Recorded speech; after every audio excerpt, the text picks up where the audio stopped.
महाभारत युद्ध के बाद विधवा महिलाओं का क्या हुआ, जानकर आपके होश उड़ जाएंगे। ऐसे तो महाभारत का युद्ध कौरवों और पांडवों के बीच हुआ था, लेकिन उन सैनिकों का क्या जो इस भीषण लड़ाई में मारे गए। महाभारत के युद्ध में कुरुक्षेत्र के मैदान में जो खून की नदियां बही थी, उसके निशान आज तक वहां की भूमि पर दिखाई देते हैं।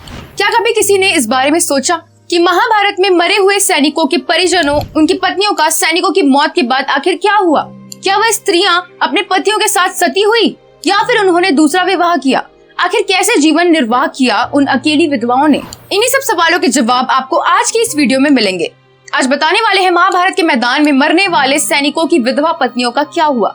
लेकिन वीडियो शुरू करने से पहले आपसे गुजारिश है, हमारे चैनल को सब्सक्राइब कर दीजिए और बेल आइकॉन को जरूर प्रेस करिए। महाभारत में भीषण नरसंहार के बाद पांडवों की विजय हुई। हस्तिनापुर का सिंहासन युधिष्ठिर को मिला। धृतराष्ट्र, गांधारी, कुंती और विदुर के निर्देशन में युधिष्ठिर राज्य का कार्यभार संभालने लगे और अपनी प्रजा और अपने बड़ों की सेवा करने लगे। उनकी प्रजा उनके राज में खुश और संपन्न तो थी, लेकिन मृत सैनिकों की विधवाएं शोक में डूबी रहती थी। वो अपनी पीड़ा कहती भी तो किससे?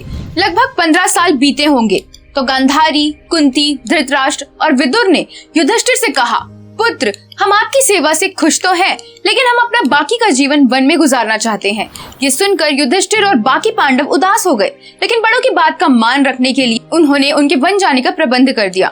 इसके बाद जब कुछ समय बीता तो नकुल को अपनी माँ कुंती और बाकी परिवारजनों से मिलने का मन हुआ। उसने युधिष्ठिर को ये बात कही। तब युधिष्ठिर ने सभी का वन जाने का प्रबंध किया। पांचों पांडव, उनकी पत्नियां और हस्तिनापुर के सभी नगरवासी वन की ओर माँ कुंती से मिलने के लिए चले। वन में पहुंचने पर संयोग से उन्हें महर्षि वेदव्यास भी मिल गए। आपको बता दें कि महर्षि वेदव्यास धृतराष्ट्र के दादाजी थे, जिन्होंने महाभारत की रचना की है। पांचों पांडव अपनी माता से मिलकर बहुत प्रसन्न थे। वहीं वेदव्यास जी ने देखा कि मृत सैनिकों के परिवारजन और उनकी विधवाएं बहुत शोक में हैं। उन्होंने उन्हें तरह तरह का ज्ञान दिया और समझाने का प्रयास किया कि उनके प्रियजन अपने अपने लोकों में सुखी हैं, किंतु स्त्रियों के मन को तसल्ली नहीं हुई। तब वेदव्यास जी ने सभी को शाम को गंगा किनारे इकट्ठा होने को कहा और सभी को उनके मृत परिजनों से मिलाने का आश्वासन दिया। शाम होते ही महर्षि वेदव्यास जी ने गंगा नदी के किनारे जाकर अपनी शक्तियों से सभी मृत सैनिकों का आवाहन किया और वो लोग स्वर्ग और अपने अपने लोक छोड़कर गंगा नदी से बाहर आए और अपने परिजनों से मिले। तब जाकर उन सैनिकों की विधवाओं और उनके परिजनों को संतुष्टि हुई। इसके कुछ समय बाद ही वो सभी पुण्य आत्माएं स्वर्ग वापस जाने के लिए गंगा नदी में डुबकी लगाने लगी। तब उनकी विधवाओं ने फिर से विलाप करना प्रारंभ कर दिया। तब महर्षि वेदव्यास जी ने कहा कि जो भी पत्नी अपने पति के साथ उसके लोक में जाना चाहती है, वो गंगा नदी में कूदकर अपने प्राणों को त्याग दे और अपने पति के साथ उनके लोक में प्रस्थान करे।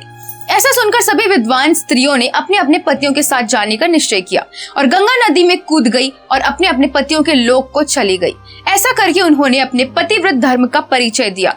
ये देखकर महर्षि वेदव्यास, पांचों पांडव अपने मन में संतुष्ट हुए। दोस्तों, वीडियो की सारी जानकारी इंटरनेट से ली गई है। किसी भी धर्म की आस्था को ठेस पहुंचाना हमारा उद्देश्य नहीं है।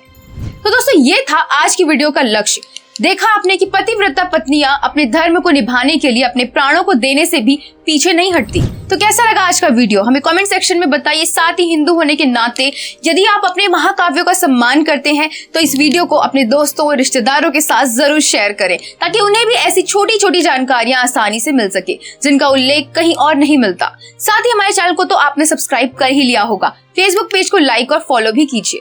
धन्यवाद।